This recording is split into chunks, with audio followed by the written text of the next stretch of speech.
All right, let's get this over with. So, yes, things went sideways. But this might be a homer take, but this game was not as one-sided as the final score indicates, right? The offense leaving points on the board, leaving meat on the bone, it was just less than ideal. But as a Minnesota sports fans, I'm literally running out of it is what it is.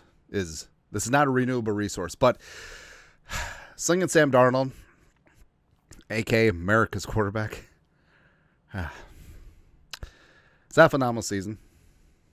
Oh, he did not throw for 5 touchdowns against the Lions, so he did not break the Vikings single-season record. But, in a big-time spot, the biggest game of the year thus far, just laying an egg, pooping yourself. I love you, Sam Darnold, but I love you as a friend. Sam, we can be friends. But, what's up, honey boo-boo? But if you don't laugh, you're going to cry. So it is what it is. But the Vikings end the season at 14-3. Not bad for a team that's projected to win 6.5 games. Yeah. Heading to the playoffs as the 5 seed, taking on the Rams. Going to whoop the Rams' ass on Monday Night Football. 2.5-point favorites, blah, blah, blah. But Vikings against Lions, yeah.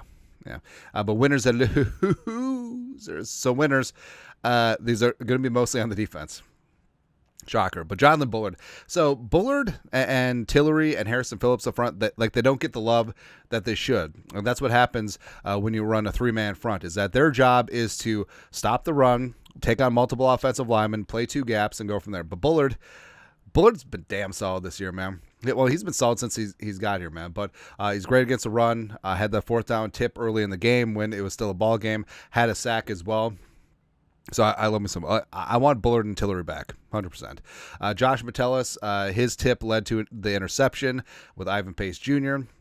Pace, Agent Zero brought the juice. Yeah, you like the juice, huh? 10 tackles. Should have had the sack for the safety with Jared Goff if it was properly called grounding, which it was not. Aaron Jones, even though he got an IV at halftime, he brought the energy. Vikings got away from the run. They shouldn't have. But Jones, 45 yards rushing, 5 for 30 on 6 as a receiver. Yeah, is what it is. Cam Akers busted off that 58-yard run. We're like, oh, here we go again. Vikings going to win a 1-score game. Not so much. Harrison Smith, interception when they needed momentum, and then they didn't do much with it. And then Grenard and Van Ginkel, the 2 starting Pro Bowl outside linebackers. Grenard, a couple big tackles for loss, 1 on 3rd down, 5 tackles, 2 quarterback hits, and a sack. And, 5'8's a difference maker, man.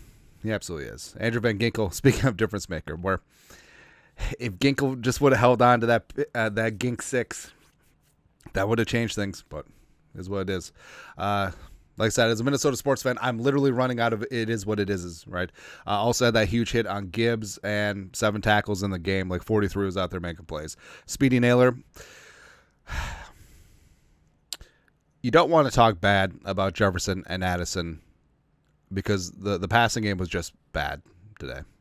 But Speedy was getting some things done. Back in state of Michigan, former Michigan State alum, 3 for 53 on 4. Didn't give up. Nice. Also, Byron Murphy Jr. Resign Murph. He did great in coverage on the field with Jamison Williams, who was basically an afterthought. 7 tackles as well, including a nice tackle for loss. So, that's really it. Losers. Sam Darnold was ass. There's really no way around it.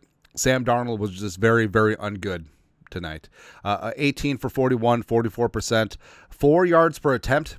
4.0, which is an okay GPA, but not so much in terms of yards per passing attempt. Yeah.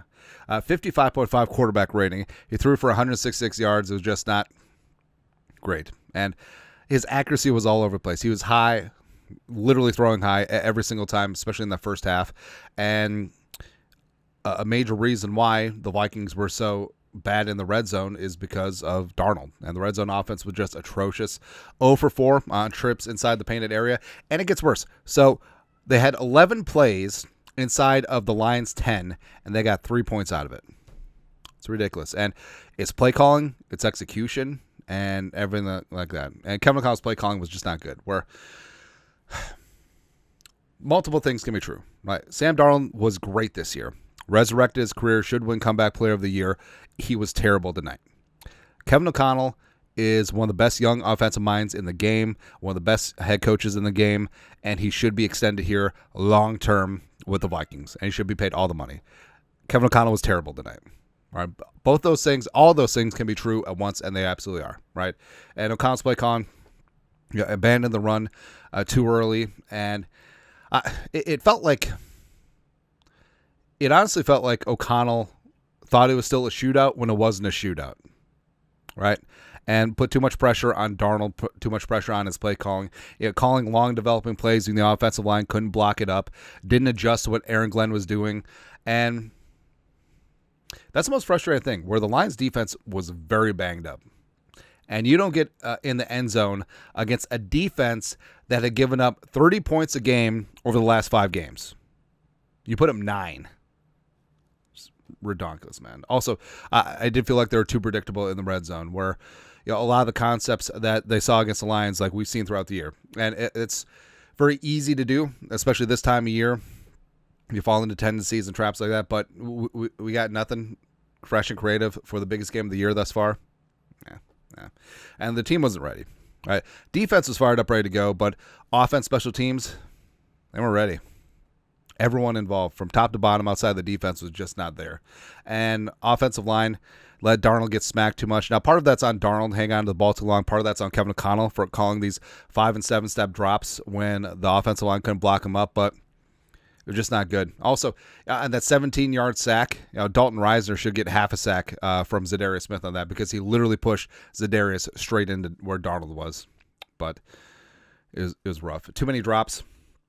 And yes, we'll get to the rest, but there's too many drops, and the Lions were playing tough, sticky coverage, respect there, but you got to fight through it, and there's too many times that the ball hit Jefferson, let's call it out, Jefferson, Hockenson, in the hands or in the chest, when Darnold actually was accurate and didn't come through, usually on meaty downs on third down as well.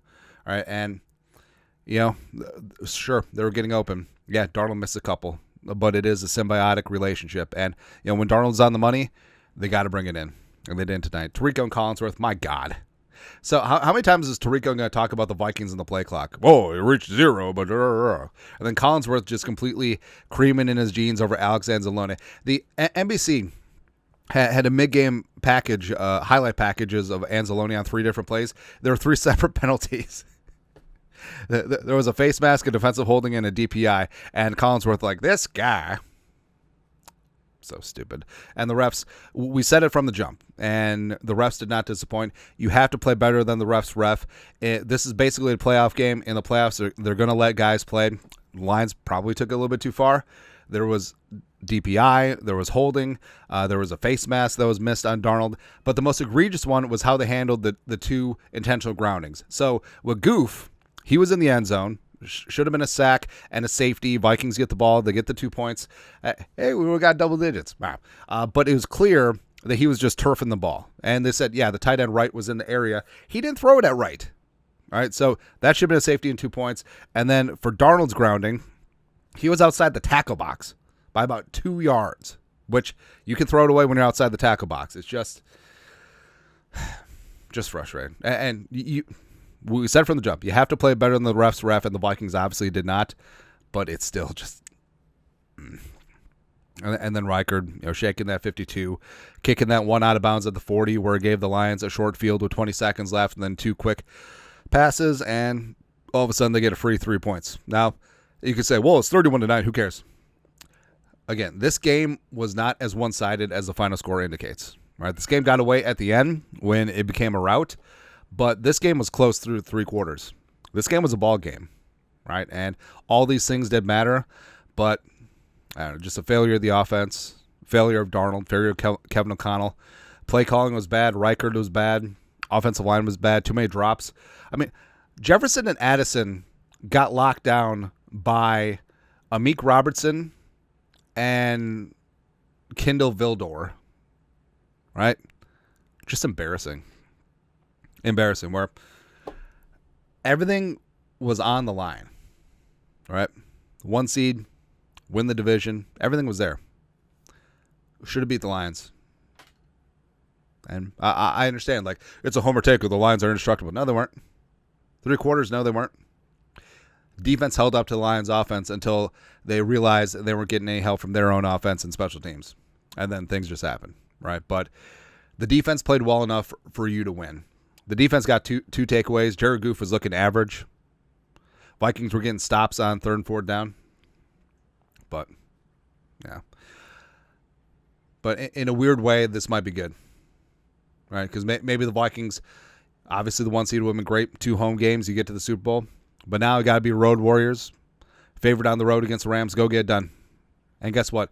If things go according to Hoyle, if the Eagles beat the Packers and then the Bucks beat the Commies, guess what? We're right back here at Ford Field. I want them again. It's tough to beat a team 3 times in a season. So bring that ish on. And hey, how about here's what's great too. The Vikings literally have nothing to lose, right? And you could tell there's a little bit of a pucker factor week 18. They choked. They shat themselves. But now it's just like, F it. You know what? We embarrassed ourselves on national television. We're still 14-3. We got nothing to lose. We have a defense that can get after the quarterback's ass. We have an offense that can catch fire when Darnold's not being inert. And hopefully special teams won't kick us in the nuts. And then guess what? Let's make a run. Let's make a little bitty run. So 5 seed Vikings beat the Rams. 6 seed Commies beat the Bucks. Then 6 seed Commies and Jane Daniels, take it to the Lions. Then guess what? Vikings beat the Eagles because the Packers ain't going anywhere. And then NFC title game, Vikings hosting the Commies at historic US Bank Stadium. Let's go. Back on the horse. Like we were pissed off for like 2 hours, but now we're back. we are so back, baby. Just like the Vikings will be back in 2025. After we tag and trade Darnold to, where are the draft picks? All right, so we're going to tag and trade Darnold to, it doesn't matter. Who cares? Anyways, that's it. Your thoughts are thoughts. Let us know. Skull production value.